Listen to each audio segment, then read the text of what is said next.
Streamlabs. Hey, we're on the air. That was faster than I thought. Hey, we just lost Darrin Drader. Hey, folks, thanks for tuning in to the BAMF podcast with the ghost of Darrin Drader, who I hope will return momentarily. Jacob Blackman as my co-host. Hey, Jacob. You killed Darrin. And Owen K.C. Stevens talking about Spelljammer and Dragonlance. Go ahead, Owen. Sorry. I was just saying, hey, folks, and blaming you for killing Darrin. That's I didn't kill Darrin. Darrin's become one of the Force. Darrin's just sleeping. He's pining for the fjords. Did you send Darrin to a nice farm upstate? There's lots of other Darrins there. He can play. Frolic in the Sunshine. And he can play Spelljammer because it's coming back. How do we feel about that? I mean, I am happy. One of the reasons I'm happy is that Spelljammer is very much a different play mode for D&D. It is, you can take the same basic rules and have a very different experience and a very different tone. And I am all for new options and new things to bring more people in. Also, of course, that's D&D in space. I do a lot of stuff for Starfinder, which is in some ways Pathfinder in space. So it seems to me like this is a case where a rising Spelljammer may raise all ships. I am on board with that turn of phrase, sir. So, well, cool. So Wizards, I mean, people have been murmuring about, next 5.5 edition, or are they going to go 6? And did they surprise people by going with Dragonlance and Spelljammer? Or did you guys kind of see this coming? Sorry, guys, computer crash. No worries. I'm glad you're okay. They were accusing me of killing you or sending you to a farm upstate. And I was like... With other Darrins where you could play and frolic all day.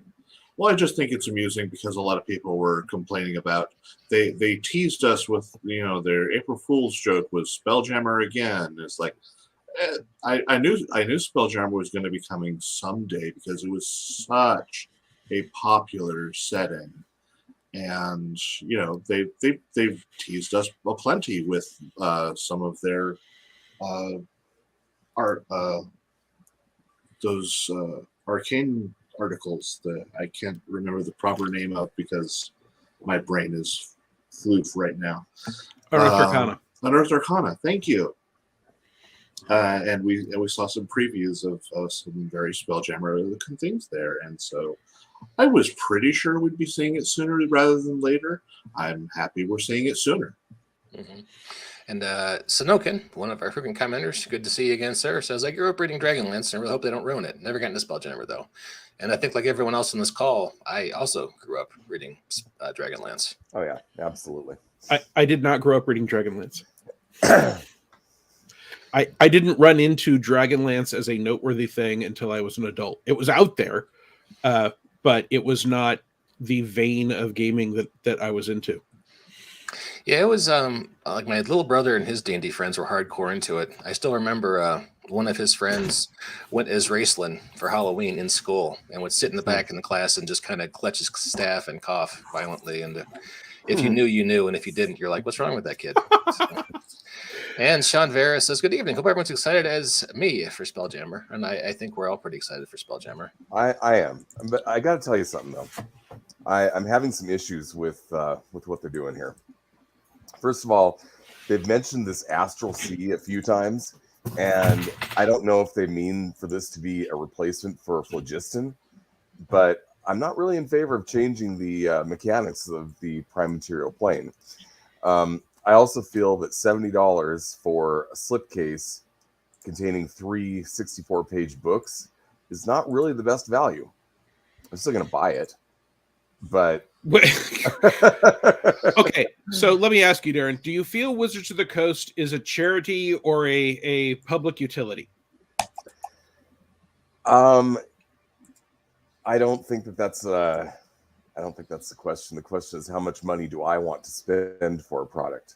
But you're going to spend it. So the amount you want to spend is less important to Wizards of the Coast than the amount you will spend. I mean, it is difficult to make a living in the RPG industry. People in Wizards of the Coast do quite well. Everyone else is struggling. One of the reasons is that products aren't expensive enough. So if Wizards of the Coast raises the cost of their products and that raises the standard so that the rest of us can raise our prices, to me, that is a good benefit to me for that product being more expensive. Also, boxes are incredibly expensive at the moment. So Oh yeah. slip cases are incredibly expensive at the moment. I feel like we're mostly paying for cardboard there.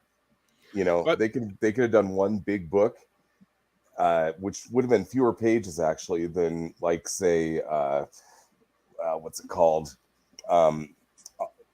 Odysseys of Theros, which goes for a lot less. You know, most of what we're paying for there is cover, and I mean, I find material more valuable than cover. without looking at their project, we don't know what we're actually paying for. I like to believe, since they're hiring up, that one of the things we're paying for is for Jake Tondro to have a job. Friend of the podcast, Jake Tondro. Which is why I brought him up. Yeah.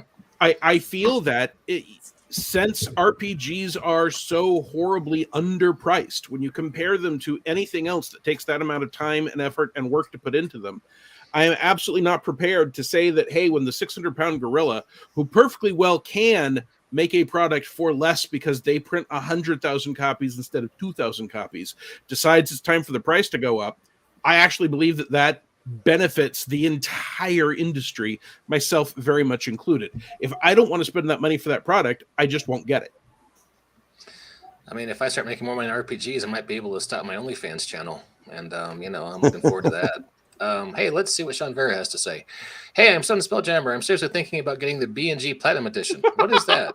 It would be my first. Not to mention, is that the Bundle of Grime?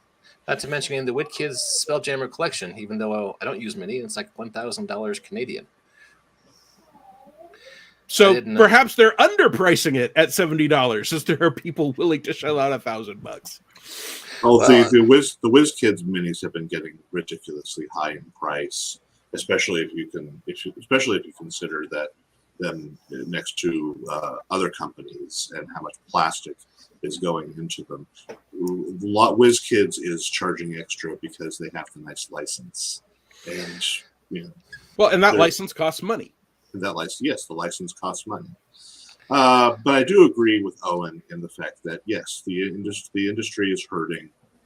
The price increase, I'm perfectly fine with the $70 price tag on this. I was honestly expecting it to be possibly more, like $80, and I would have been fine with that. For what we're going to get and the value involved, I believe that the product is worth that much, because I've seen how much goes into producing games. I've produced adventures myself, and I haven't made the money back on that adventure, that one adventure that I've produced, because I took a tally of how much I wrote into it and how much art I put into it, and it's been like 7 years since I put out that adventure, and I still haven't made the money back on it. I was afraid you're talking about People from Mars when you did for me. And I was like, no, I'm talking about Superpowered Legends Disaster Day, the big adventure I did. I've done a couple of small adventures since then. I would have to look to see how much I've made back from those. I personally think small adventures are the way to go, just because you can get people with the impulse buy, and because you're selling fewer because it's a GM product. But has Monty Cook proved that you can sell RPGs at a luxury good price point? Because I feel like maybe he did. Monty Cook proved that Monty Cook can sell RPGs at a luxury price point. A good answer. Yep. Yeah. And Monty Cook did that by producing really good stuff for a really long time. And he proved that point with Tolus, if nothing else, right? This is not new for Monty Cook or Monty Cook Games. Now, he's got a very dedicated following, and he managed to do this a lot less by being a cult of personality than some people, right? You're not constantly seeing Monty Cook podcasts where he's saying, it's your boy, Monty Cook, and I'm going to tell you why the universe is terrible and only my stuff is good. And by the way, I think his brain would melt if he ever tried to actually do that through line. But instead, he's simply producing good stuff that is creative and interesting and radically different from what other people are doing, and producing a high level of quality. But and you know how much money you and I could make if you would do that voice and parody other RPG podcasts? Talk to me after the show. We'll figure something out. Sorry. All right, that's fine. I can happily I can happily produce stuff. But I think what we have to look for is what are going to be the disruptors that make the current business plans not work. For example, I recently ran a Kickstarter where I had a lot of people say, hey, is this going to be on Fantasy Grounds? I only wonder if it's going to be on Fantasy Grounds. And I'm like, well, I'm willing to make a stretch goal for Fantasy Grounds, but we got to get the basics first, because turning these words into a Fantasy Grounds product isn't free for me. And the response was, well, I don't want to back it if it's not going to be on Fantasy Grounds. And that's fine, but I got the same response from, I don't want to back it unless it's going to be on, pick your VTT of choice, right?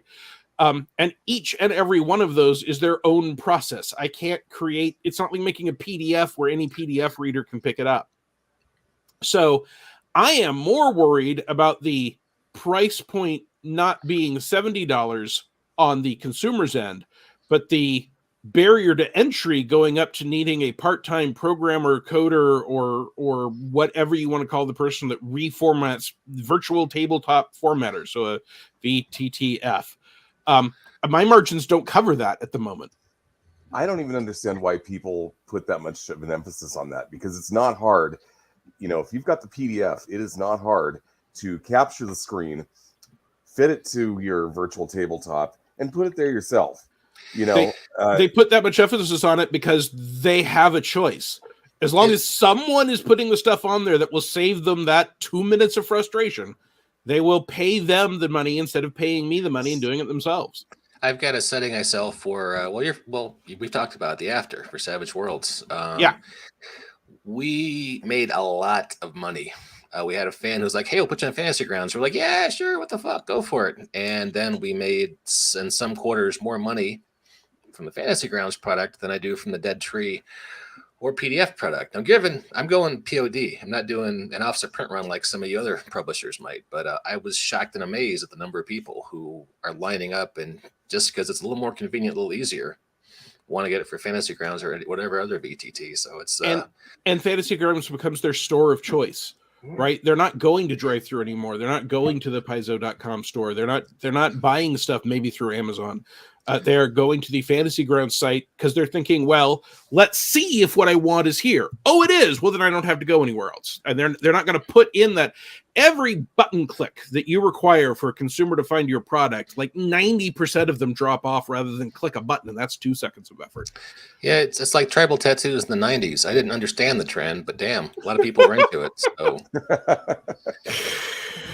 And unlike tattoos, this will be temporary, and something else will come along in 5 years, 10 years. God help us, 2 months. There's no telling. My business plans from when even I launched Rogue Genius Games 8 years ago are irrelevant. I have to do totally different things now, or I cannot make enough money to make it worth my time. Kickstarter is part of that. Crowdfunding in general, print on demand, and I feel like if I don't start getting stuff up on virtual tabletops, I will become irrelevant. I will be a dinosaur. It's one of the comments that is hurtling towards my planet. Dragonlance coming back.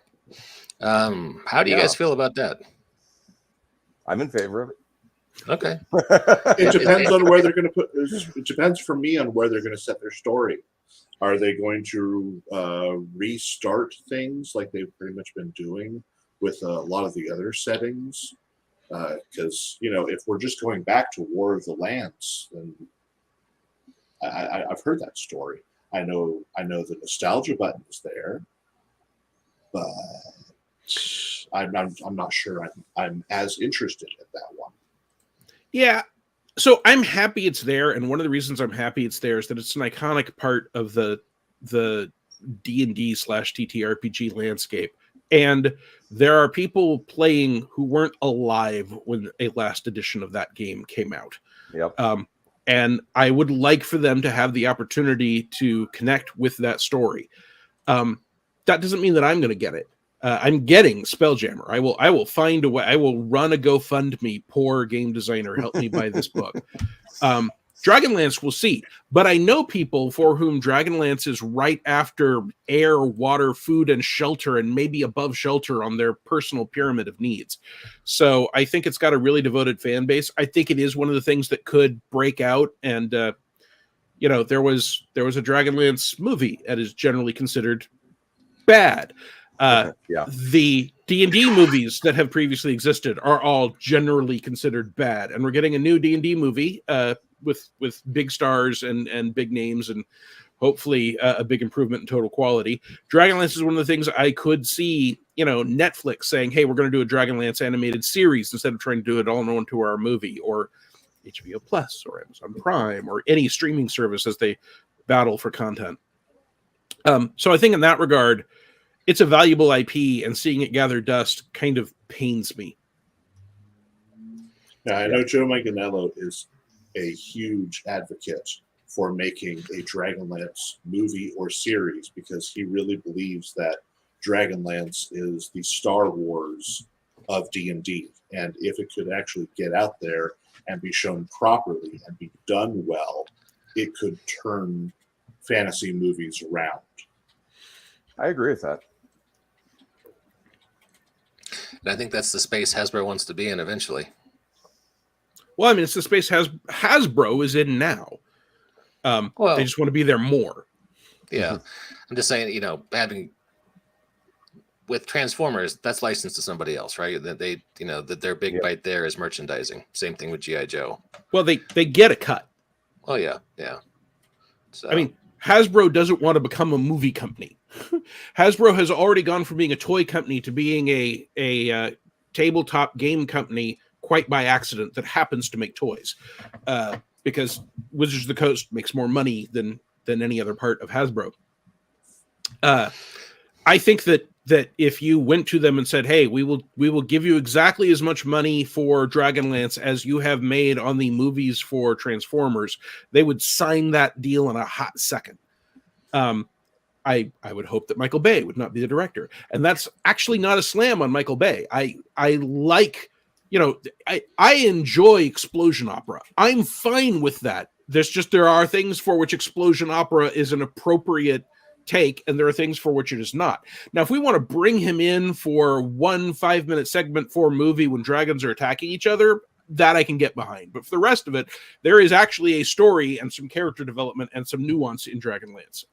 There may not be a bunch, but there is some, and it would be a shame for that to get drained out to just see people blowing things up and cutting them in half. Although I'd still watch that movie. So periodically, your door materializes behind your head, and it's like a portal to the hellscape behind you. Yeah, I know. I don't know why it's doing that today. It must be something to do with the platform we're on. StreamYard's a little wonky sometimes. So we kind of segued into talking about the industry in general, which is always interesting. But my big concern about Dragonlance, just to focus on the subject, is I remember so many DMs back in the day who were like, "Goddamn Kender. No, you can't play Kender in my game. No, don't ask." Okay, one of my issues with the Dragonlance series, and this was a huge issue, especially reading it even when I was young, is I had a big problem with the fact that there were so many races in it that were just, I'm the same race as these guys, but I'm stupid. Gully dwarves, stupid dwarves. Kender, stupid halflings.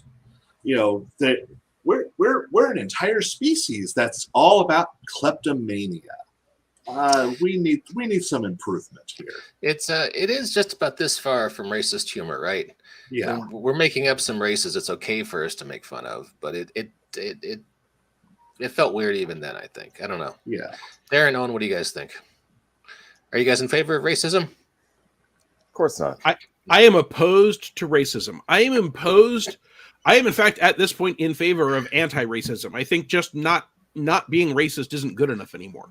Yep. So it's a legitimate question I'm willing to field. I am largely opposed to racial essentialism in games, right? So if you say all Rhodians are bounty hunters, all Kender are kleptomaniacs, all orcs are savage killers, I have a significant problem with that. Yeah. I like to believe that this is true of the people that I know who are actually working on these games at Wizards of the Coast. And I believe we will find that while there is some cultural norm that can come from where relocating objects to your pocket is considered not to be a crime, that it will not in fact be all Kender are as part of their DNA kleptomaniacs. There are cultural norms that just make people do weird things that if you connect to the culture and you note that the culture has a reason for that weird thing and it only seems weird to us and it functions, is not racism, especially if you don't then point and laugh at it. If you say, hey, orcs have a really fierce fight or flight reflex because they live in a deadly land and they respond to it different ways. But one of the things that happens is that what you might think of as a lighthearted joke by tickling them, they see as an attack because anything trying to wrap their arms around them in their homeland is bad. That isn't to say that orcs are inherently violent. It's to say that they are both physiologically and environmentally conditioned to do different things and different responses. I find it interesting sometimes when, full disclosure, I'm from a Christian background. I consider myself a Christian. One line of Christianity literally believes that when we have a cup of wine, it becomes blood, and we are drinking blood even though it looks like wine. That's normal. And then you have another religion that comes along and says, well, our statue weeps milk, and people will mock that. Well, that is certainly no weirder than our culturally norm within Christianity of transubstantiation. Darrin, you now have 5 hot minutes. Go. I think that it really just comes down to individual agency, freedom of choice, that type of thing. When you've got a race that is always something, because it's biological or it's conditioned or whatever, every time you run into it, it takes on certain characteristics. It robs them of their freedom of choice as individuals. And I don't see anything wrong with saying that if you normally run into these, they might have these characteristics because that's what they're culturally, conditioned to do. But they're not all going to be like that. You're going to have some who are going to just be like, no, that's not what I'm about. That's not what I do. And there's even a really well-known precedent for this in D&D, Drizzt. He is a dark elf. He is not evil, I mean, so yeah, I really agree with what you're saying. You can make it so that, sure, you can stereotype these guys based on what people commonly think about them, and that might have something to do with the way that they were brought up, conditioned, society, whatever. But it's not a straitjacket. Yeah, Cool. I fully agree with all of that.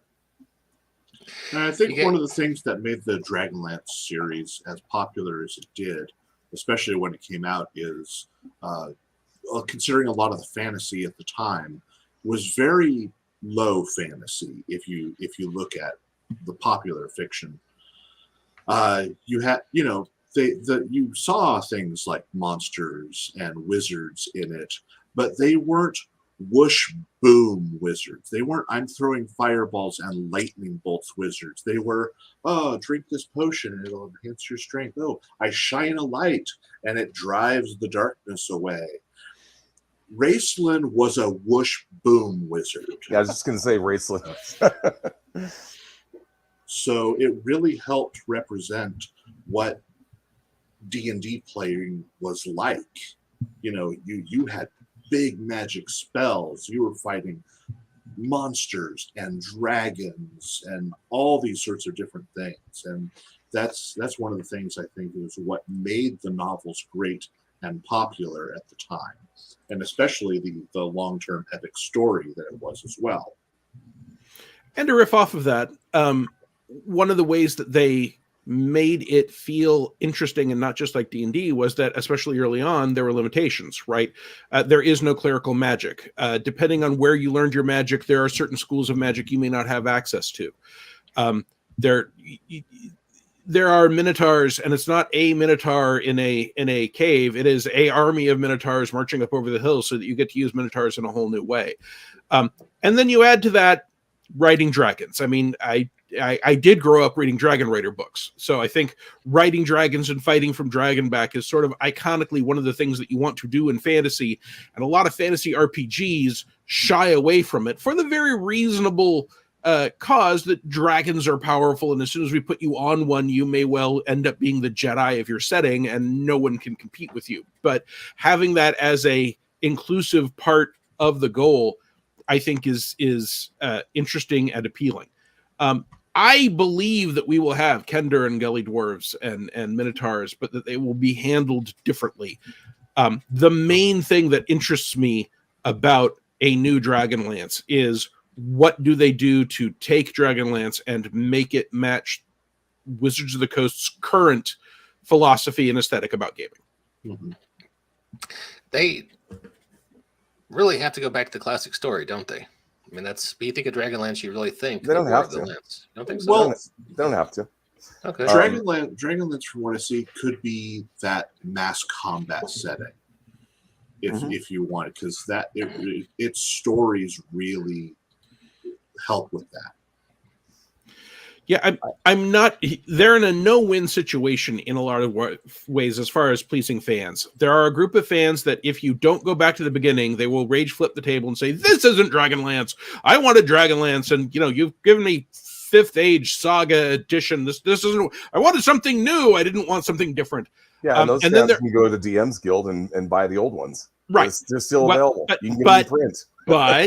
but they will not be 5th edition. And there are similarly fans who don't want retreads of everything they've already seen and done before. Those are two viable, sizable, often vocal groups of fans. And I have been the person for different properties that has tried to, or been on a team that tried to plot a course between those two extremes. And it's not easy. My guess, and it's just a guess, is that they will try to do it as a setting and say, hey, here's a setting, here's enough information that can do a lot of different stuff. Okay, and then we're going to zoom in, and at least to start, this is what we're giving you the most support for. But if you've already done that, we've now given you enough other information that you can do something else. So I think that Dragonlance is kind of interesting because you've got the War of the Lance, which obviously we all know. Legends doesn't even take place within the same time period, so that one doesn't really count even.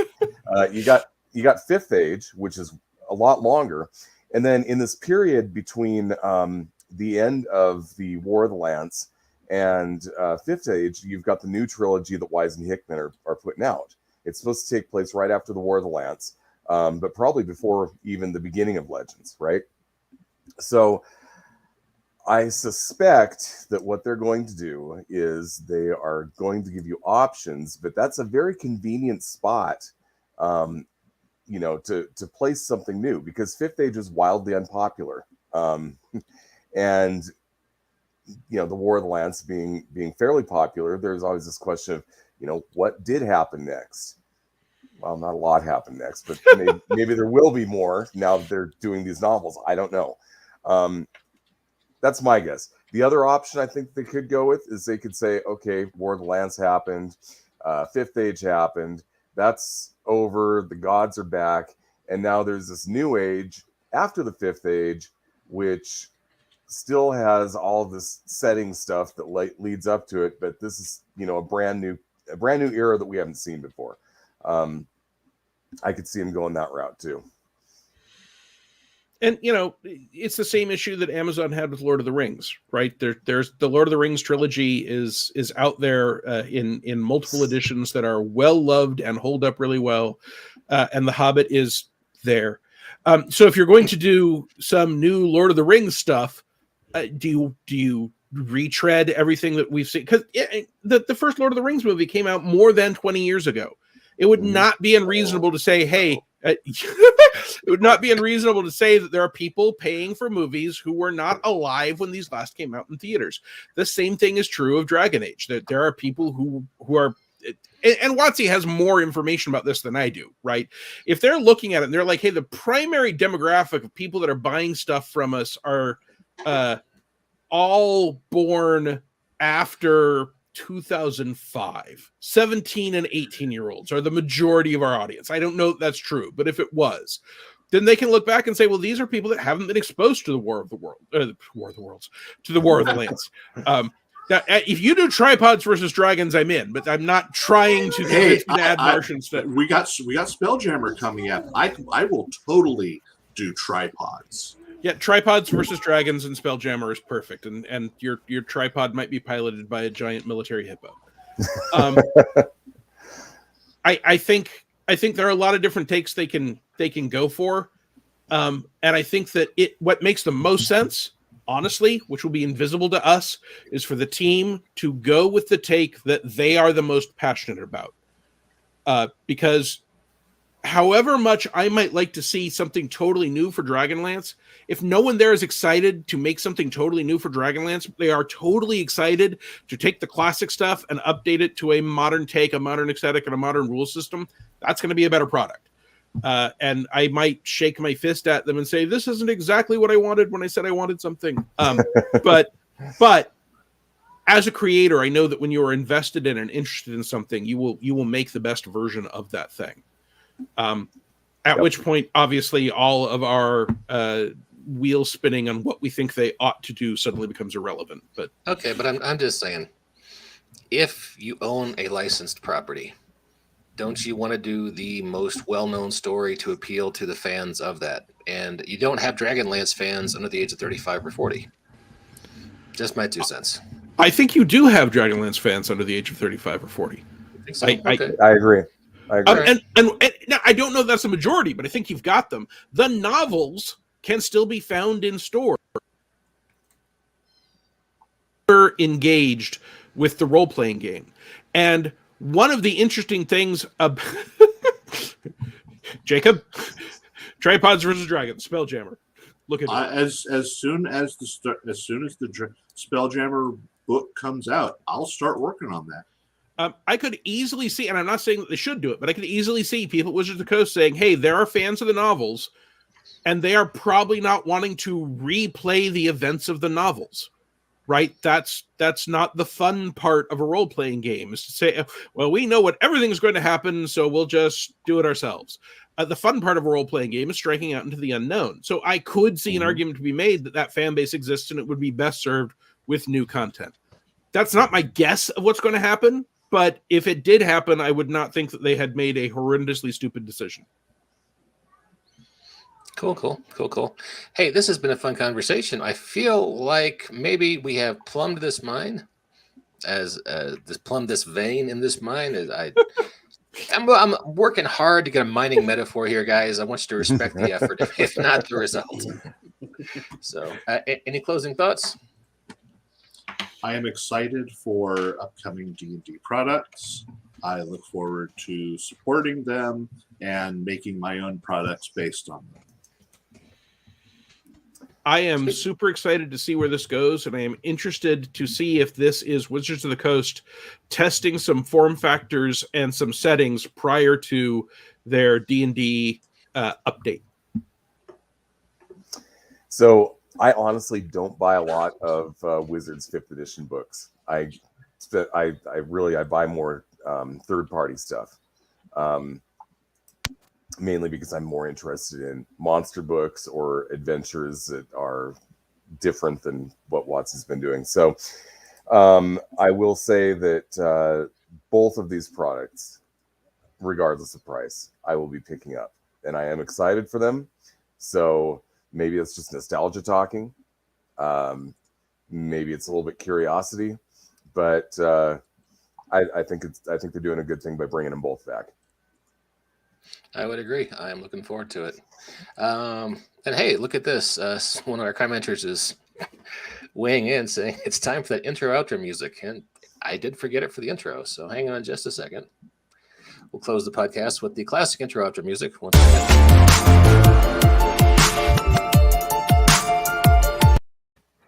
Thanks for tuning into the Fan Podcast. Appreciate our guests, Darrin and Owen, for coming out this time. Always nice talking to you fellas. Jacob, thanks for showing up to co-host. And we will catch you all next time on the Fan